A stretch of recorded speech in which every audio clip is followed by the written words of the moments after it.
Evening, how you doing? Hey, listen, I don't know where you're at, brother. What state you're in? Whether it's freezing cold.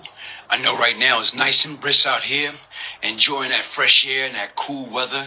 I don't like it too hot, and I don't like it too cold. So the difference is right now it's like kind of like nippy. So not too hot, not too cold, just right. But you got to be dressed accordingly. Hey, folks, listen, a few things what I want to talk about tonight. What I want to talk about, and I kind of thought about it yesterday, I did a live. And when I did a live, somebody asked a question. And the question that they asked me was an incident that took place years ago when these guys that, my best friend, Walter King Tut Johnson, had beef with, when they shot through his mother's door in Cypress Hill Project and shot his mother. Whoa, sit back and think about it. I forgot all about that. And what I'm saying is you cannot remember everything. You cannot remember every little thing. But then I sit back and I reflect. Even this last night going into this morning as I was doing that live piece. And then I'm thinking about that. And I got very emotional. Why I got very emotional? Because right now I know his mother. His mother is a beautiful soul, man. She's like a deep, loving, caring, righteous woman. And I sit back and reflect. Me and Tut both came from God-fearing, loving, caring mother. But what the heck happened? How in the heck we came from, people that love and care about us? Our mother gave us the best life they can possibly give us. But yet and still, here it is. What did we do? How do we pay them back in return? How do we pay our mother back in return? Did we make our mother proud? Did we basically right now bought our mother a house? Did we more or less took care of our mother into their golden age? No, we didn't. And even right now Miss Johnson is still alive. I can remember, one of the last time I went to Cypress, and I stopped by her place. I stopped by my old building, 455 Fountain Avenue. You know what I'm saying? And when I went there, I went to her apartment. I knocked on the door. And what she did was she looked through the peephole. And when she looked through the peephole, she opened the door. And when she opened the door, she started crying. And it caused me to cry. And it wasn't a cry it was like a cry of joy. It was a cry of happiness. It was a cry that this woman haven't seen me in years. Now I'm in front of her door. You know what I'm saying? In her, place of living. Congregating. Talking about different things. Like talking about me and Tut lifestyle. How we went. Like how we was brought up properly, but we was like that lost sheep and went astray. So I'm talking about if you was anybody that know Miss Johnson, know his family, good people. But how do good mothers have or their kids turn out to be evil, devious, low life, scums of the earth? How? So to me, what in the heck this man was doing to cause his mother to be shot? What in the hell you doing to cause that type of drama? Death. She could have died. What was this man doing out there as young knucklehead? So the difference is right now it's a saying. It's a saying. It's a powerful saying. And what that saying is, don't shit where you eat at. Don't do dirt where you eat at. And obviously right now guess what? You know what? Back then, young, doing stupid things, we're not thinking, or was we thinking? Because if we was thinking, we're not going to do anything that's going to bring harm to our family and our loved one. To me, I'm not trying to just blame Tut and any other person, even myself. I've been guilty of the same thing. What I've been guilty of, I feel part responsible for my mother's death. I felt everything that I did in and out of jail from a kid. Here it is, she reading the newspaper. Pick up the daily news. And then she's picking up the daily news and reading about her son, Brian Gibbs, in the newspaper. You know how embarrassing that is? Even I can remember a time me and her was talking. And what she was telling me is this. She got to her job. And she was around her coworkers. And her coworkers say, reading the newspaper, say, listen, this guy got the same last name that you have. And my mother jokingly said, who knows? Probably he's my son. Not knowing that I, Brian Glaze Gibbs, was her son. So to me, I took my mother through all type of trials, unnecessary trials and tribulation. For what? But I say I love my mother. I say I'm a professional mama boy. I say I would die, I'll kill, I'll do anything for my mother. But yet and still the little things, being a law-abiding citizen, being a good kid growing into a grown-up, a grown, productive, law-abiding man. That's all she asked for.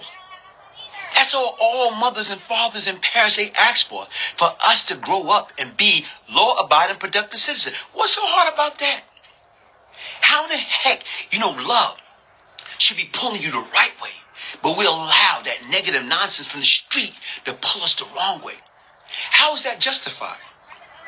It's not justified, folks. It's not. When you in that street life and you get deep involved into that street life and you don't move your family away from that negative and nonsense, what in the hell you think going to happen? We bringing harm their way. We having death, D-E-A-T-H, knocking at their door, tat. Why? And it's nobody's fault but ours. It's nobody's fault by any individual that's out there that committing negative and nonsense, committing crime. What you think gonna happen? You can't, something that my mother said. She told me, she said, listen, you gotta look at it. You can't go around doing other things to other people's kids. You gotta look at it. You have a child now. And see, she always knew what to say to me to keep me in check or put me in check. Because when I get upset, I allow my emotions to supersede my intellect and I want to react. And when I react, guess what? I lost. Anytime you allow your emotions to intercede or more or less supersede your intellect and you go out there and you mad and you angry and then you do something stupid, it can costly. It can be very costly. It can cost you your freedom. It can cost you your family. It can cost you your life. It can cost you anything. For what? And that's why right now, as I'm telling you, to me, and my buddy Walter King Tut Johnson and Howard Pappy Mason, Lorenzo Fat Cat Niggas, Kenneth Supreme McGriff, Gerald Prince Miller, Emery Bug Out Matthew, Tommy Montana Mickens, a lot of these guys, Baby Sam Edmondson, Samuel Baby Sam Edmondson, saying Delroy Uzi Edwards, Unique, Mecca Audio, Cab, OG Killer Cab, my man, Up for Debate, Mrs. T. What we did is right now is our action, our behavior, it caused our family, caused our mother pain. It broke their heart. It broke their heart because they only want the best for us. They only want us to do better.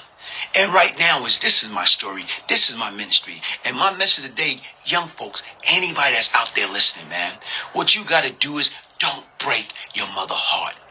Don't break your father's heart. Don't break your grandmother, your grandfather's heart. Don't break your brother and sister's heart. Don't break your wife, your kid's heart. Right now, I was guilty of that. Here it is. The difference is, look at Tut. Tut never killed anybody, to the best of my knowledge, a day in his life. You know what? At one point in time, me and Tut got arrested together for attempt murder. It never happened, but we got arrested and charged with attempt murder. They used that attempt murder to more or less corroborate with a murder charge and took me to trial on attempt murder and a murder trial. I was guilty of the murder, but I was innocent of the attempt murder. But Tut got wrapped up into the attempt murder, and he will wind up eventually pleading guilty to that. And when he pled guilty to that, it cost him. It cost him time out of his life because now he's in a predicament that, guess what? When they jam him, they going against him for that 3 strikes. 3 strikes you out. All because of what? All because of the wrong reason. Folks, listen to me. I'm telling you ahead of time, crime doesn't pay. I am Brian Glaze Gibbs, and crime doesn't pay. If I can change, anybody can change. What I want you to do is take heed. Take a lesson. It's a life lesson. And what people, y'all got to understand, man, it's not no game.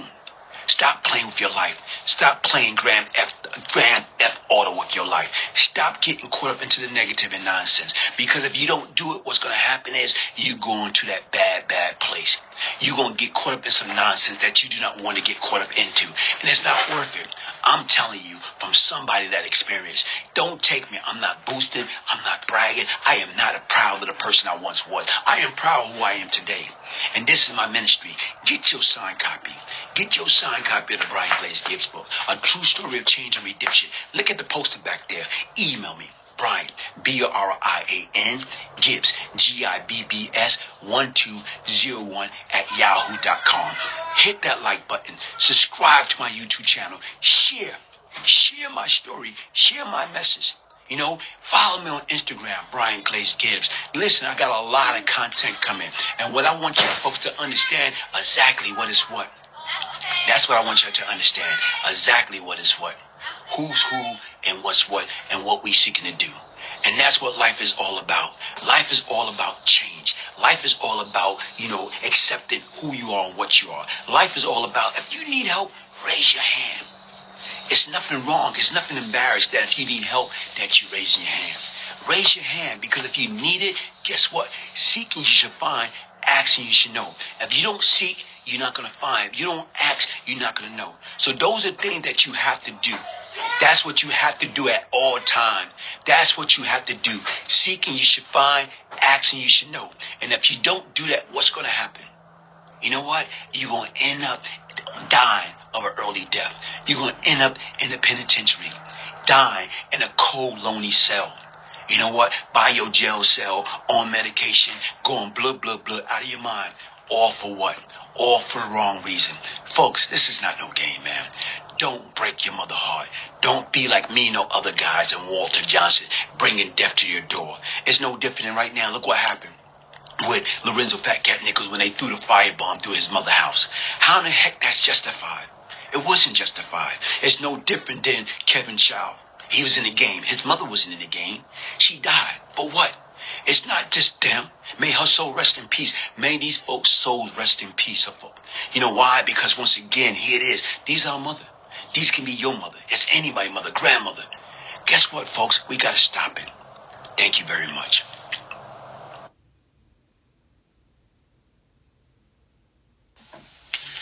Hey, good day, good day, good day. Thank you for joining me. Look. Just what I just got. I got my sweat hood. Crime doesn't pay. I just got my sweat hood, guys. Go to Teach Me and get your sweat hood. You know what I'm saying? Crime doesn't pay. It's your boy S5 Fever from South Philly with the Glaze story for you, man. Yo, way back, we used to go to Harlem to get our work. Yo, this was way back, though. One night, it was on a Wednesday. And Wednesdays nights was an amateur night at the Apollo. So after handling business, we go to Woolly Burgers, then to the Apollo. Just like the movie, on a Wednesday night, 125th Street was like a car show. Shorties everywhere. We was pushing the hoopty with the stash box, though. We just parked on the back side of 126 behind the Apollo. We was just sitting in the car smoking chocolate tie. We always caught from 152nd. Mad shorties everywhere, yo. The shit got cold. Windows was cracked. When we heard shit get quiet, we heard a girl say, yo, that's that Brooklyn killer Glaze. Everyone started to scatter. Then we see two little motherfuckers, about 4 or 5, walking in front of us. I didn't know then. Glaze. Name all these people was scared of. Yo, you know what happened next? He started to talk to the girls who was scared of him. And we got the fuck out of there.